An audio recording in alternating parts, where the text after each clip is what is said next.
not involving my team was probably one of the biggest mistakes that I made. They were struggling to work in the environment that I had created for them, right? I think we're always going to make some kind of mistake like that, I think feedback, introspection, passion, purpose, you work on all these things and you keep doing that and you keep iterating and working and reflecting. It does work. Again, as leaders, how we respond in those situations is so important. Asking the team, what exactly happened? What did we miss here? Get an understanding of what happened, and then what did we learn from this? And what are the systems that we can put in place to ensure that it doesn't happen again?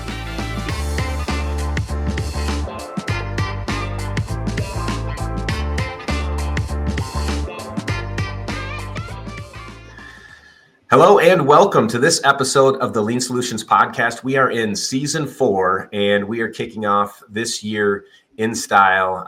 Catherine and I are here and we're going to talk about failures. Just looking back at 2024 and thinking about, all the amazing things that happened. I think it's also important that, I think about some of the struggles, some of the challenges that we had to overcome in 2024, because that really becomes this springboard for us coming into this next year to go, okay, let's reflect and let's think about the things that we did this last year and how is that going to help us to be successful in this next year, right? So many of us right now are kind of in this mode of, what are we going to do this next year that's going to be different than last year? And so it's a perfect opportunity for us to talk about the subject of failure. And that's going to be today's episode. It's titled Rethinking Failure, and we're shifting the narrative. Failure as a teacher, not an enemy. So, Catherine, what are your thoughts on failure as a whole? I mean, where do we start with this one? What do you think?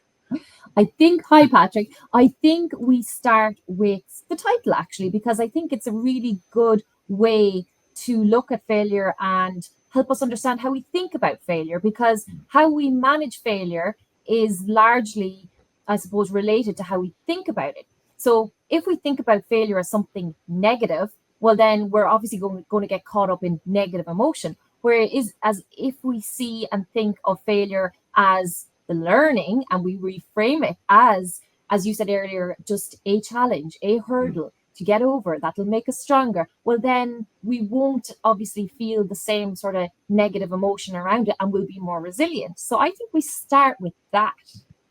Yeah, that's a great call out. Just defining the term in general, and to your point, I think many people, when they hear the word failure, they think about like a negative feeling comes, a negative emotion, like you said. And should that be the case? I mean, obviously, I think it's human nature when we expect something to happen, or when we're doing something and we expect a certain outcome and it doesn't work out the way that we thought it would. There's the humanness in us, automatically makes us feel like something bad, right? We're mad, we're upset, it didn't work out the way we expected. But if we can change, adjust that or change that to, okay, yes, the human side of us gives us this temporary feeling of, a negative emotion. But if we can take that and almost go, okay, now what? What's next? Let's reflect on this. What did we learn? What happened? Why did we not get the outcome that we expected? Was there anything that we could have done differently? Or if we were going to do it again, what would we do differently the next time that might give us the outcome that we did expect? So I think, yes, I agree with you that reframing or redefining that understanding of what failure is a great way to start. And it actually leads me into, I went out and pulled some examples in preparation for this episode of other people out there that many of us know, companies or people that we know that actually have done the same thing, where they've put a spin on failure, and they attribute much of their success to the challenges, the opportunities, the failures that they experience. So let me just read through a couple of these, and then we can kind of talk about them a bit here. But the first one on the list is Thomas Edison and the light bulb. Edison famously said, "I have not failed. I've just found 10,000 ways that won't work." And his relentless experimentation led, obviously, as we know, to the invention of the practical light bulb, which is a cornerstone of modern life. But it didn't happen on his first try, right? He had an expected result or outcome that he was looking for, and it took him 10,000, times in order to eventually get to the one that actually worked. I'll do one more within the business list here, and then I have a few others. But James Dyson, the Dyson vacuum, Dyson created 5,126 failed prototypes before finally developing the first bagless vacuum cleaner. And his perseverance in refining his product exemplifies the power of learning through trial and error. Pretty cool. So any thoughts on those? I mean, those are well-known names. Thomas Edison, Sarah Blakely, James Dyson. Thoughts on that, Catherine? Yeah, I think they're good examples. Thinking of James Dyson's very expensive mistake, that, sometimes mistakes are really big, they're really expensive. And obviously, do you know what? They're nearly easier to learn from because they're so big. You go, I'm not going to let that happen again. But sometimes it's like, I suppose, Edison, he's developing and he's iterating, and he's probably, maybe it was expensive, maybe it wasn't, but his mistakes were probably maybe smaller each time or maybe less costly, but he was learning as he went. And then Sarah Blakely's is amazing. I actually follow her on LinkedIn. I think she's amazing. She's always so positive, and she's obviously had huge struggles, and she now motivates other people, motivates other women to go for it, not give up, follow your dreams. So it's great to have these people giving us these lessons, because sometimes we need that to hear that from other people felt this way. It's okay to feel this way, you know? That's right. Yeah. 100%. This is another one on the list here is Michael Jordan with missed shots. Jordan famously said, I've missed more than 9,000 shots in my career. I've lost almost 300 games. I've failed over and over and over again in my life, and that is why I succeed. I mean, pretty awesome, right? So the first three were obviously, product-based businesses. This is one where someone said, this is obviously, we all know Michael Jordan, but, the shots, the lost games, I mean, so many failures to get to the point of where you are in your, this for him, for example, in his sports career. But that's a great example. We have Oprah Winfrey, who was fired from her job as a television reporter because she was deemed unfit for TV. I bet that job probably looks back and is like, man, what were we thinking? SpaceX rocket failures, multiple rocket explosions, early days, nearly bankrupting the company. But each failure was analyzed, addressed, leading to successful launches and its position in space exploration. So, and I can go on and on. There's so many different examples that, all of us know these people. And I think, obviously that it's important for us to make the connection, but there's many listeners, and including you and I, Catherine, that have also kind of fallen into these same buckets of, there's lots of things that have happened in our lives, whether it's personal or in our work lives, that we could kind of put up on that list as, quote unquote, failures or challenges or, whatever you want to call it. And I think that, for all of us to be able to identify those and go, instead of looking at it as a negative, think about it like, okay, what did we learn from that? And what did we change, or what will we change going forward in order for us to have a better outcome down the road? And, for me personally, I'll just mention, my son, for example. Many of you have heard me talk about him a lot, but he is a collegiate athlete. He runs track for a local university here in town. And when he first started, he really struggled. He struggled bad because his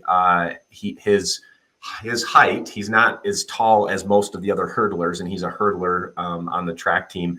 And he really struggled and had a really difficult time. This was a huge challenge for him in high school. And it was through multiple iterative learning experiences over those, times when, and I felt bad for him because there would be times where he would literally fall over hurdles. He would trip in the middle of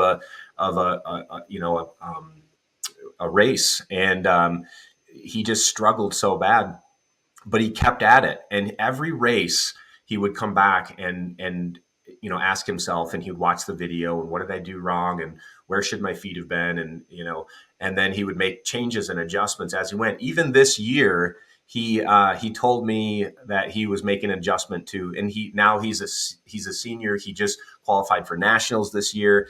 He's crazy good, and it's because of the reflection, the iterative learning, the changes that he's made along the way that have caused him to be where he's at today. But again, if you asked him, he would tell you multiple failures along the way to get to where he's at right now. So it's pretty cool. And I got a few other examples. That's obviously my son. I have some of my own personal examples as well. But Catherine, I'll turn it over to you. Yeah, just as you were talking there, and I was thinking about the other examples of people, famous people, successful people that you shared.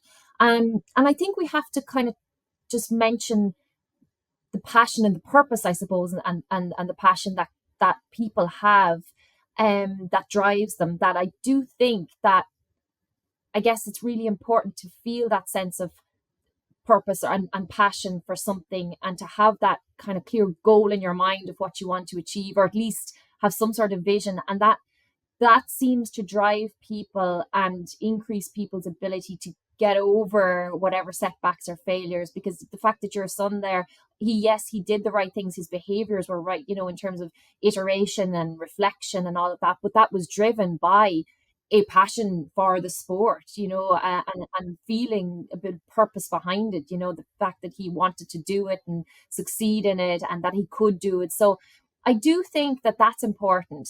That piece is there when we are trying to do something, that we feel that behind it. Does that make sense?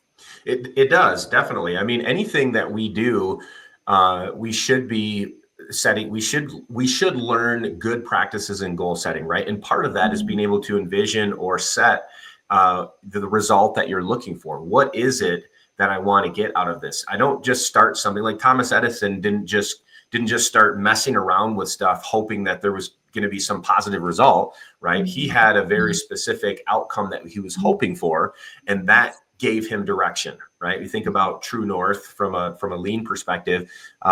What is the outcome that you're shooting for? What is the ideal outcome? And then, making sure that you are iterating towards that, or experimenting and learning towards that, and staying in direction, because we will fail. Things will happen, that even things that are outside of our control will happen. And if we don't know what that end result is, or at least have an idea or a vision of what that might look like at the end, then we could easily get pushed off the track, right, and head down the wrong path potentially, and that's going to cause us a lot more time than what maybe it would have otherwise.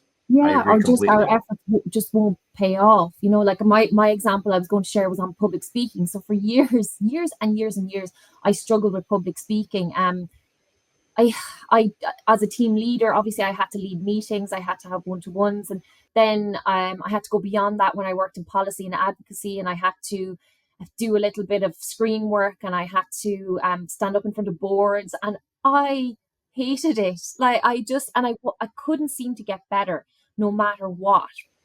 And this was years and years and years, and I never ever felt comfortable doing it. But something changed when I studied organizational behavior and lean. I just got so passionate about the subject and about what I was talking about that I found when it came to speaking about it, I developed the ability to be able to get up in front of people. And I think it stemmed from that passion for my subject and the feeling of purpose behind all of that as well. So I do think there's something in that when it comes to success and failures, that something has to drive you to want to get over the failure. That's so true. So you personally, you had this vision of being able to get up in front of a large group and deliver value to that group that they could use. Tell us, what did the first time that you stood in front of a group and spoke to them on a subject? I mean, when you say, that it was a failure or that it was a challenge, give us a kind of a context of what did that look like? So what would happen was I'm a preparer, I'm an organizer. I could be as organized as I'd like, but the minute I'd stand up, I would cloud over. The words wouldn't come out right. I would go bright red. I would shake. I would have all the symptoms of somebody who was a terrible public speaker, and I would show it. People would feel it, and you know the saying, people feel the emotion much more than they hear your message. Well, that's what was happening. People, I think, just felt awful for me. So I went through that for years. Now I did keep putting myself back in those positions because I didn't stop doing it, and that obviously did help. But I think when my back then, the vision wasn't to be able to speak publicly. I had no vision for that, but I had no vision Okay. for anything. I was just in a job. I was doing my job. My job was okay, but you know, it was just a job. So the public speaking part was just something I dreaded, which I had Mm. to do, which was part of my job. But then when I got into lean and I started my own business and I started working with different organizations, suddenly the public speaking had a purpose. The speaking in front of people, it was about knowing I had the ability to help. I was using my skills and my strength, and I had knowledge to share that I believed in. So I just took the focus off myself because I was, I guess, able to see past the fear and the failure. So I will tell you, when I started out, I had to stand up in front of a very large room of people and talk about, and this was at the very start, and talk about lean. So I started talking about 5S, but I got the S's all mixed up because I just was so nervous. So instead of Mm. saying, sort, set, and order, shine, standardize, sustain, I mixed up two of the S's. And at the end afterwards, the owner of the event, or the organizer of the event, went back to the company who I had just started working with and actually said to them, I wouldn't put that lady in front of an audience. I wouldn't have that lady represent me. At the time, I was upset and I cried and all of that. And I said, oh my God, I didn't like her very much. But it took me a while to realize, that's important feedback. I need to, this is something I need to work on. That was a failure for me, a huge failure.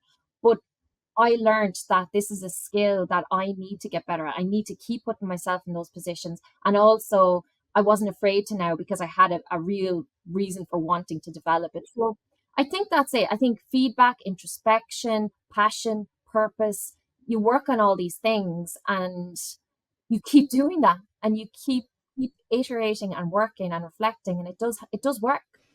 So you said, Catherine, you said that you kept putting yourself in those situations, but I have to imagine that you did something different. You didn't just keep putting yourself in those positions hoping that maybe you'd get better, which experience does tend to cause us to get better, right? But what are the specific things that you did in between each of these speaking events that helped you to become better as you went on, or more confident? Yeah, so I got a little bit of coaching on this as well, and I realized what I was focusing on that was making my behaviors appear as failures and to other people. So I realized I was focusing too much on myself. I wasn't thinking about the audience. I wasn't interacting with the audience. I Mm. wasn't understanding that what they were showing up for. I wasn't thinking about them. So all of these little tips and the way I shaped, then obviously I stopped talking as much and I started asking questions and I started involving people.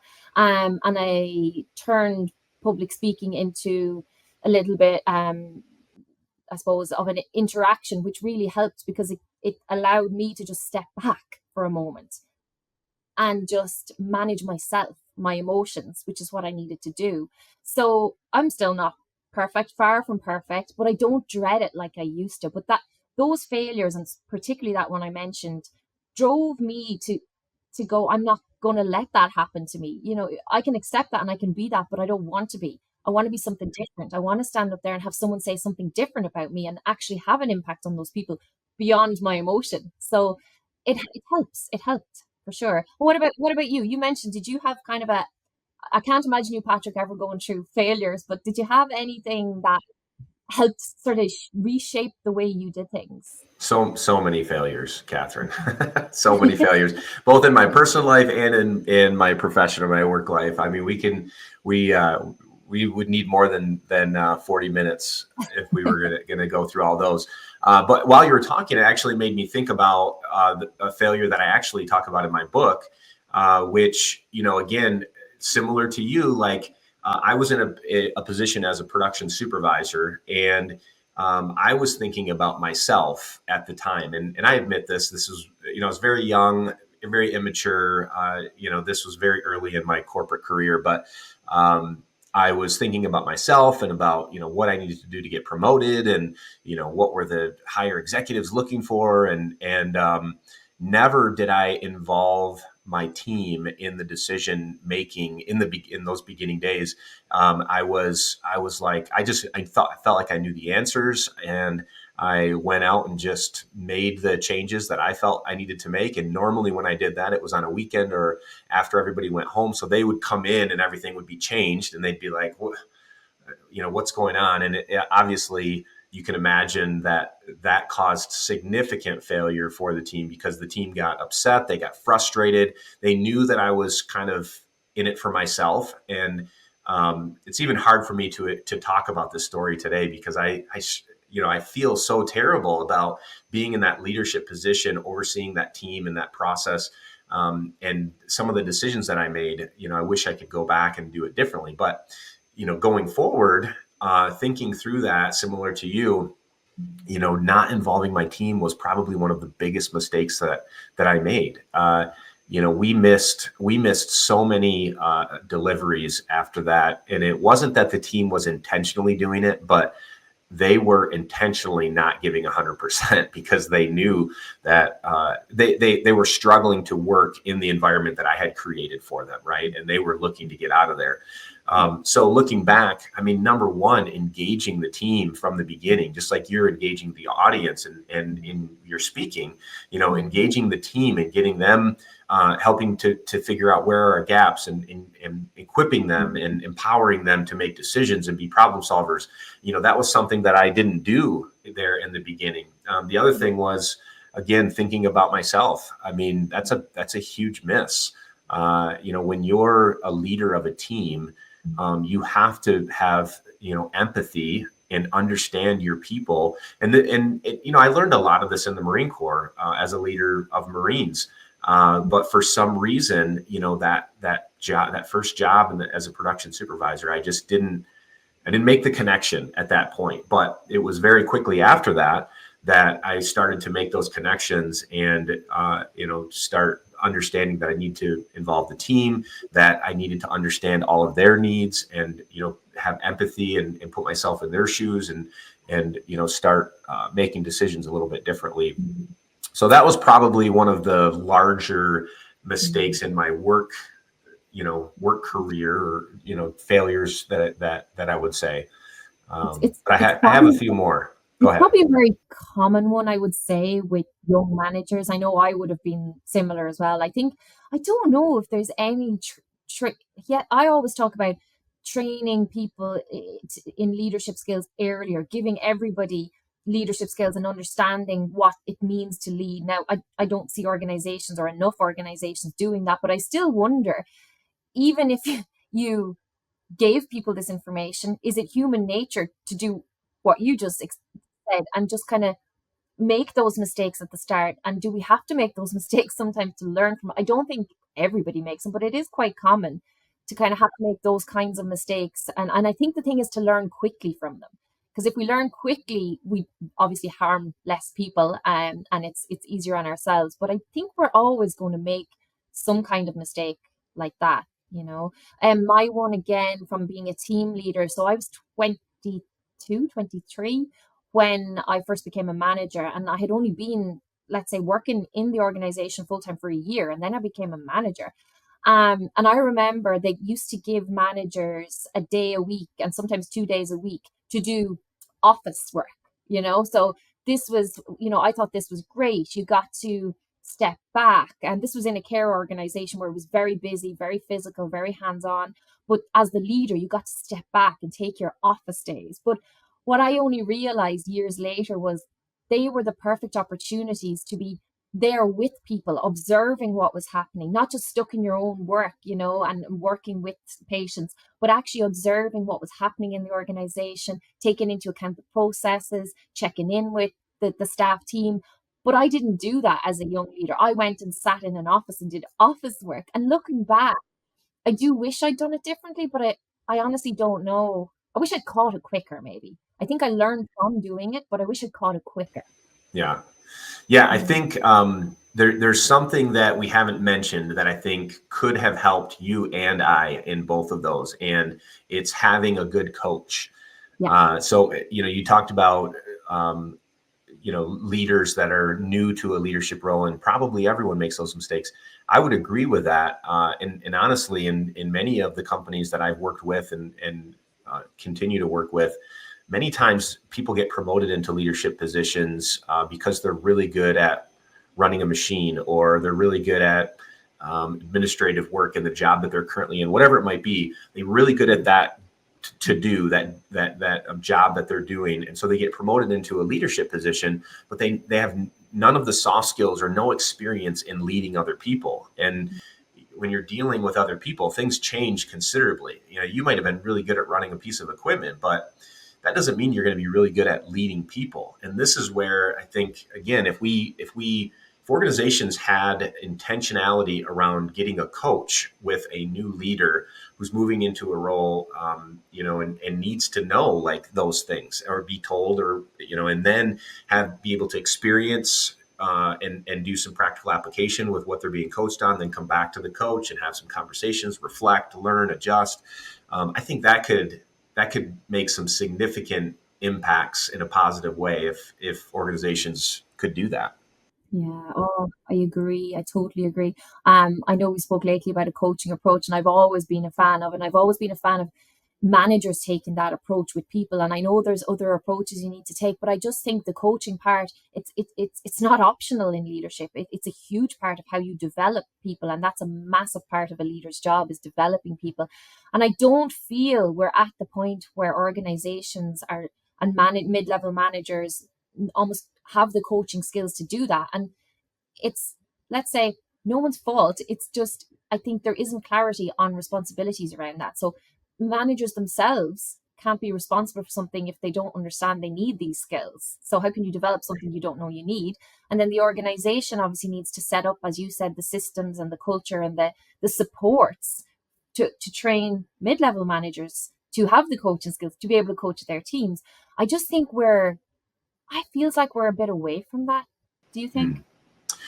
Yeah, I think it depends on the industry and the company for sure. I think for many companies, it seems like I hear a lot of like, we don't have the resources for that, or whatever. But think about the what happens when you have turnover. Like if you promote someone into a supervisor role, and they've fall on their face, and they're struggling, and they're being and it's just not the right fit for them, or they are not given the right support. What if you lose them? Now you're having to rehire, retrain, and think about what that takes out of the company, right? I mean, there's stats around that, but having a coach that can come alongside that person to help them, to give them a path, to help them with some goals, to help them with reflection. What an important piece, that could save you a ton of money in the long run as an organization, and help reduce some of that turnover. Also, how many team members are you going to lose that report to that supervisor who doesn't know how to lead? How many of them are going to leave, and then you have to rehire, retrain. So I think there's a lot of lost, maybe some lost money there that maybe you're not considering when you say we don't have the resources to give Yeah. this new leader a coach. And another thing, I see now some industries getting huge grants for lean transformations or transformations in general. And actually, those companies are getting the money, from governments and places to do these things, because I'm actively doing some work with companies who are getting funded and grants to do this work. So maybe there's some, and I do think it is, obviously, there's an expense to it. Not every company can afford to do it, or is a little bit, I suppose, the money end of it puts them off. So if there was a bigger picture thinking from the powers that exist in countries, maybe that's the way to look at it, is to try and influence from that level, because I think that's probably going to be needed if we're going to talk about this actually happening. But as you look, leadership is massive when it comes to failures and learning from failures. That person that you report to has a massive impact on you. If they are not, if they don't see failures as learning, and they judge and they blame, and they don't know how to have this coaching approach or how to be curious, it's going to have a massive impact on the people that they're working with, on their confidence, and on their, I suppose, willingness to try again, willingness to take a risk and improve something. So it's like the leadership piece, as we always talk about, it's just massive here, isn't it? It is. It is. It's a huge piece.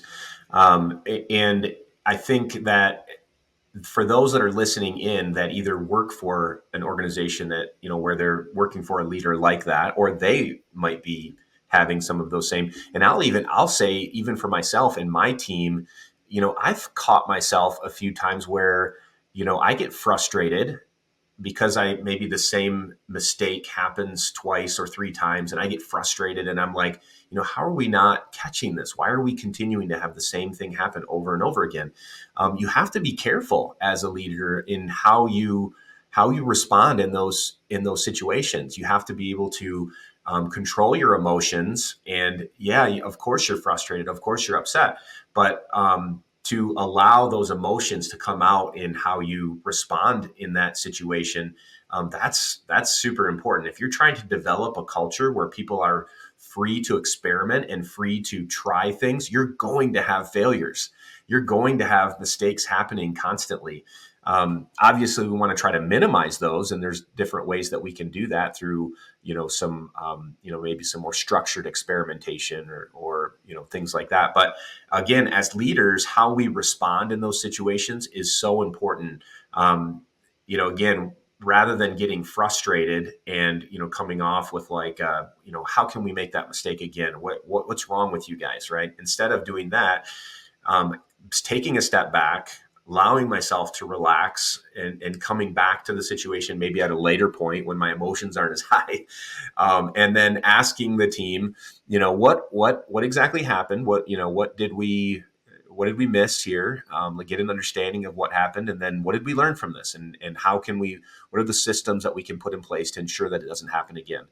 Exactly. That's So key, right? yeah, it's definitely 100%. So I suppose you and I have both trained in lean, and we have a lot of this information to hand. Do you think that lean thinking, lean practices help with all of this in Mm. terms of dealing with failures? Do you think that that's something that good lean leaders have learned along the way? I do, and I think that a good lean leader also, we have a process for everything, right?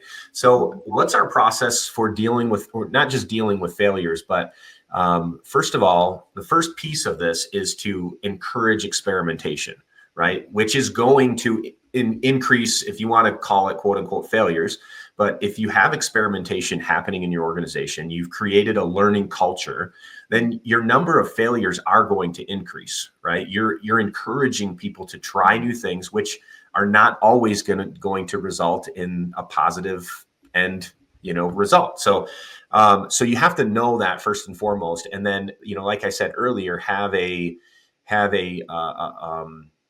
controlled, whether it's controlled experiments, structured experiments, but have a way to manage those experiments so that, you're not, obviously, first and foremost, nobody gets hurt, but you're also protecting yourself and your customers from, quality issues or things like that. So, maybe it's controlled experiments. Maybe you're first teaching that and encouraging some of that, and whatever that looks like in your organization. But then following, when you get into an experiment, following a structured process for that. PDCA is a great way to think about experimentation, or the scientific method. But, first, what do I want to happen, right? You talked about that earlier, but what is my hypothesis? What do I want to happen at the end of this? And then what's my plan to get there? What's my controlled experiment that I want to do to try to get to the result? And then actually carrying out the experiment.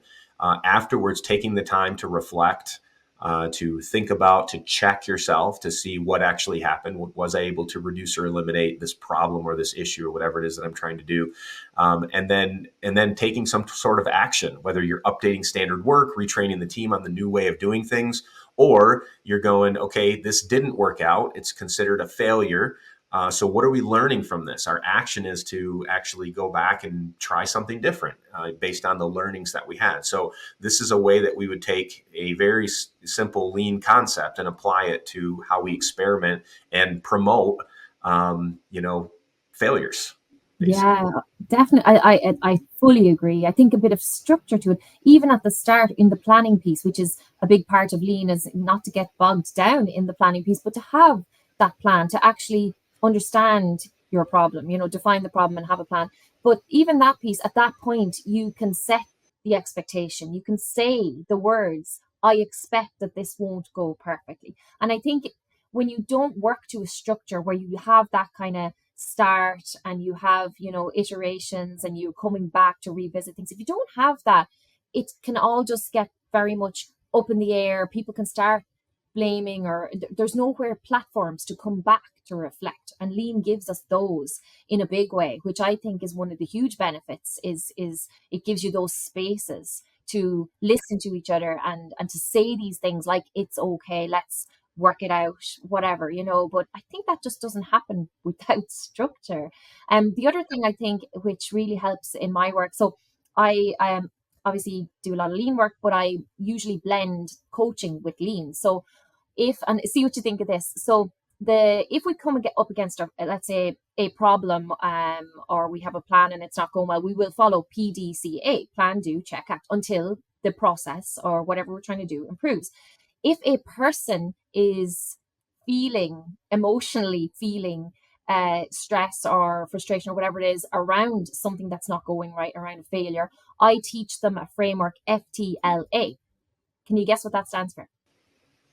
I could take some guesses, but I'll just tell you. I'll just tell you. yes, please. So so it's feel, think, learn, act, right? So Ah, I like that. So Okay. what you're doing is you're working on both the process side and the person, the emotion side of it. So what you're trying to do is get, a lot of the time people get stuck in the feeling, the emotion piece, and they have to go through a process whereby they are able to work through the emotion to get, think logically about what's happening, get to the facts, get through that to the learning, and from the learning get to what's my action, what am I going to do here to improve this or to pick myself back up or whatever. So yeah, I would use the two of those together to really, I suppose, understand that there's emotions behind all of this as well, and we have to develop people and their resilience in order to, and not just the process side. So I think that can really help.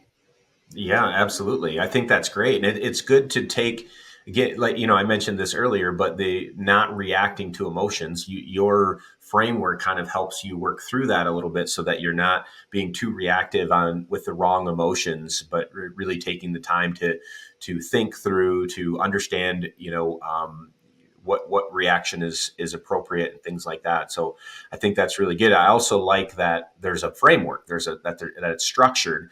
I even think about, like, what if you even added some form of structure on how to reflect on failures, and if you actually promoted to your team, here is what we do when we have a failure, because we will have failures and we know that. So number one, we want to understand what went wrong. We want to, so maybe that's the first point of our structure, and then we ask ourselves, what could we have done differently, and then number three, what did we learn?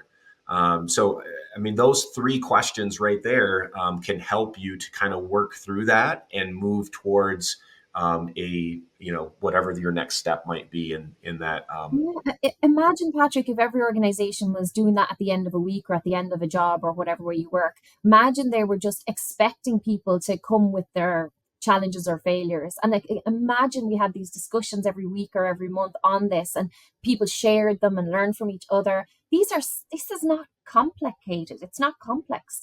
It's simple, and it just requires, again, probably leaders to create these spaces for this to happen. And this is what will help people deal better with failures, because I do think there's a lot of people struggling with failure. So I think, Well, not just to deal with it, Catherine, but also if that's happening, they're also going to have more successes. If Yes. people are Yeah. continuously learning and adjusting and developing and trying things, experimenting things, yes, we are going to have more failures, and we need to be able to Yes. deal with that and work with that. But that also Yeah. means that we're going to have more successes too. Yeah. And Yeah. and so, the more that if we have this army of problem solvers that's continuously working on controlled experiments to make things better, right? Ultimately, things are going to get better. And imagine as we're imagining this this organization that does this, imagine that they're celebrating not just the successes, but they're also celebrating the attempts and the learning outcomes, right? Oh, what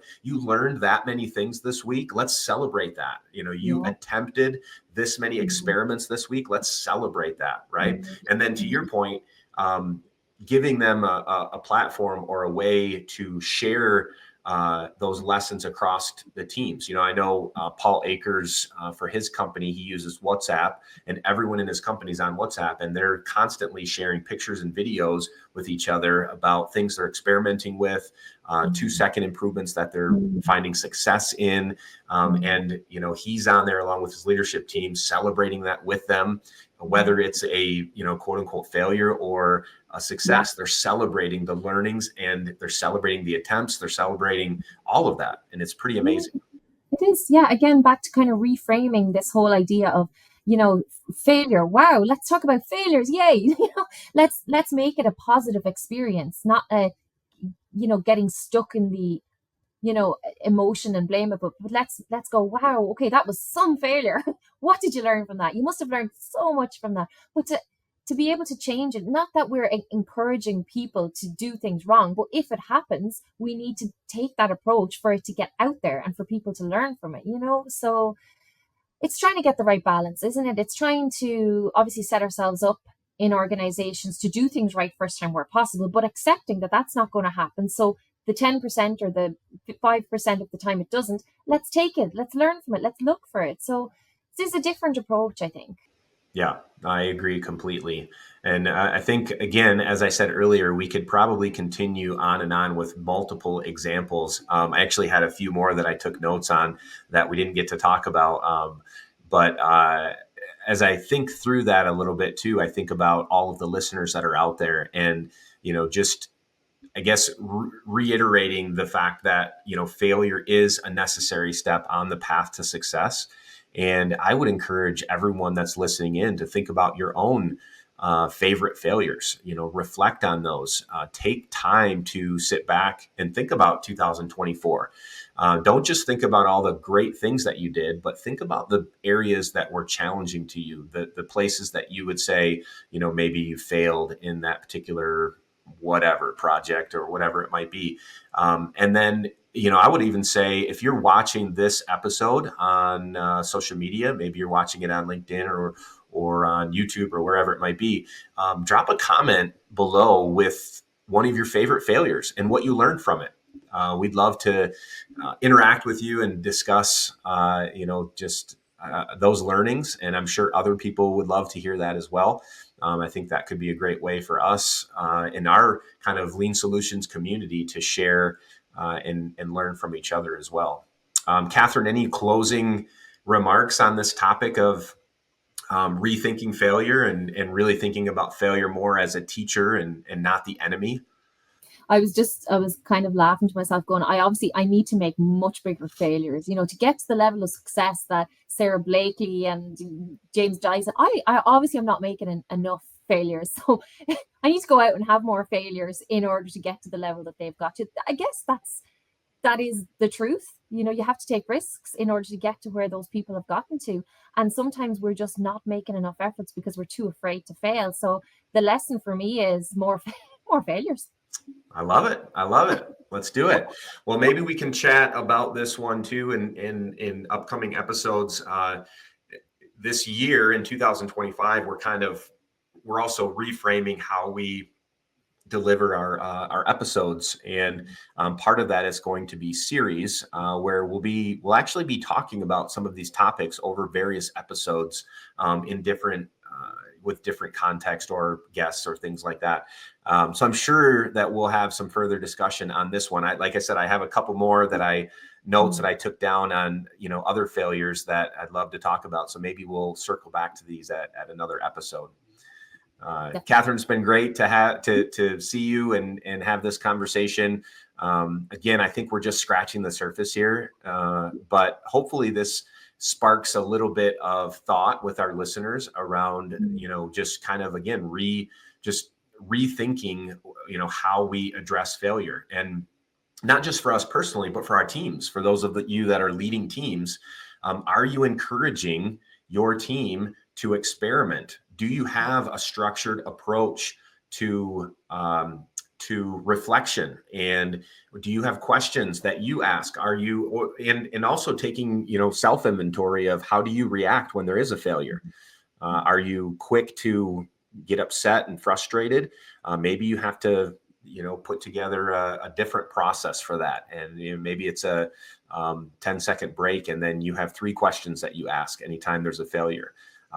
Practice that. And I think it can definitely help to, again, just put a little bit of a better spin on the word failure.